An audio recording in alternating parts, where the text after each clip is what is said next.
police, correctional services and justice. So please make John very welcome. Thank you.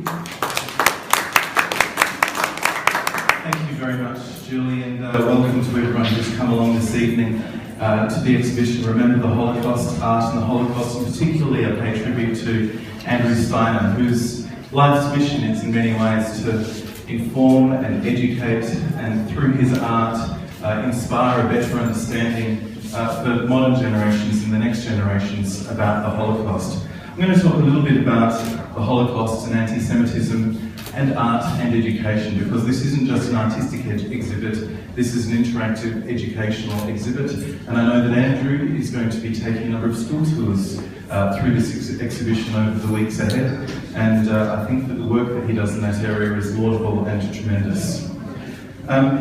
I have probably been invited by Andrew, and it's a great honour, and I thank you, because I was involved in a motion in the State Parliament last year, which was moved by my friend from the Labour Party, Lisa Vlahos, and which I seconded. The House of Assembly notes that although nearly 70 years have passed since the end of World War II and the Holocaust, anti-Semitism still exists. Notes that the work of the London Declaration on Combating Anti-Semitism and its purpose in drawing global attention to the resurgence of anti-Semitism in new and old forms in politics, international affairs and society, and that the Declaration has been signed by parliamentarians in Australia and abroad. The House recognises the vast contributions made by the Jewish people to South Australian society, condemns any form of racial discrimination and anti-Semitism, and encourages all members of the Parliament, regardless of party or politics, to sign the Declaration and so to assist to combat anti-Semitism across the globe. And in Parliament House later last year, we held a function in Old Parliament House at which a number of members of Parliament from the Liberal Party, the Labour Party and minor parties signed the London Declaration against anti-Semitism. And that's where I met Andrew, who was able to attend that function, and along with a number of members of the South Australian Jewish community, to see the support, the solidarity that Parliament had to share. The work is important not only to have the ongoing task of recognising the significant contribution the local Jewish community has made and continues to make to South Australia, but in relation to the London Declaration itself, that's tremendously important too. The London Declaration calls on governments, parliaments, international institutions, political and civic leaders, non-government organisations and civil society to affirm democratic and human values, build societies based on respect and citizenship, and combat any manifestations of anti-Semitism and discrimination. There have been concerning increases, frankly, in anti-Semitism and anti-Semitic activities across the Western world in recent years and in Australia. Recent months have seen some very high-profile and terrible examples of anti-Semitic behaviour in Australia. I think the example of the incident on the bus in Sydney late last year was an appalling example that shocked many. That this sort of violent, racist hatred presented in a public area by a group of people against children for their Jewish background. People don't necessarily think that's the sort of thing that could happen in Australia, but it does. Anti-Semitism formed a repugnant part of many communities in Europe for hundreds of years leading up to the Second World War. The exploitation and incitement of the sentiment by the fascists and the Nazis was possible because through pamphlets, newspapers, media and culture, anti-Semitism had become increasingly normalised throughout communities. And perhaps because the Second World War was 70 years ago, and fewer people in our communities lived through it, a distance seems to be forming in the public consciousness in our minds between the Holocaust and today. Some of those things that seemed self-evident not so long ago now need to be reinforced, and exhibitions such as this one do that work. As a community leader, I believe we cannot allow examples of anti-Semitism to stand unchallenged. We cannot allow anti-Semitism to become normalised in our culture. The work of the London Declaration continues in that way, and Andrew, I thank you for your support for that.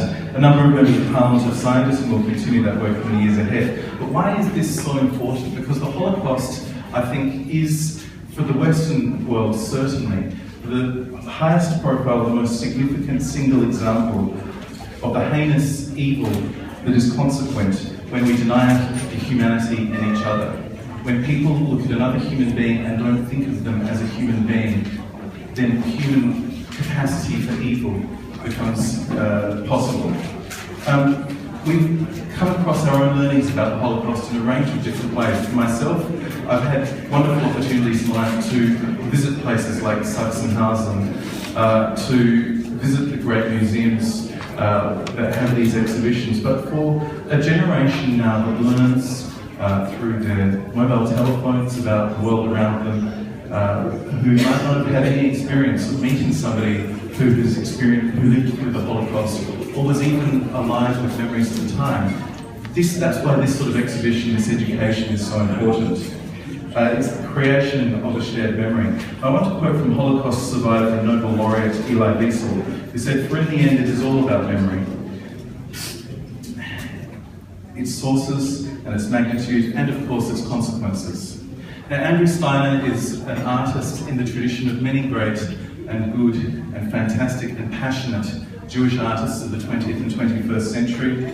And part of the tradition since the Holocaust has been to make a contribution to an ongoing evaluation, interpretation of, and education about the Holocaust.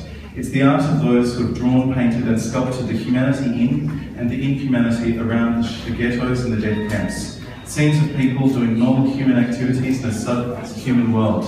I particularly draw people's attention to this beautiful pencil outline of the two girls. And it's an example of there's joy in those faces, even though the tragedy of their demise is apparent.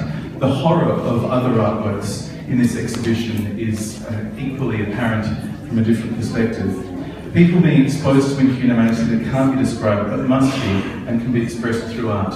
And finally, education. Education is just so important because the consequences of failing to recognise and embrace each other's humanity, not just to tolerate but to celebrate the diversity in our society, is so important. Elie Wiesel again said, "The opposite of love is not hate, it's indifference. The opposite of art is not ugliness, it's indifference. The opposite of faith is not heresy, it's indifference.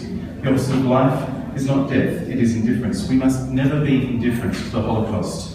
Andrew Steiner shows us the way. We must keep learning, we must keep educating. I thank you all for being here tonight, and I hope you enjoy the exhibition, and importantly, you tell people about it, tell them to come and appreciate and be educated. Thank you.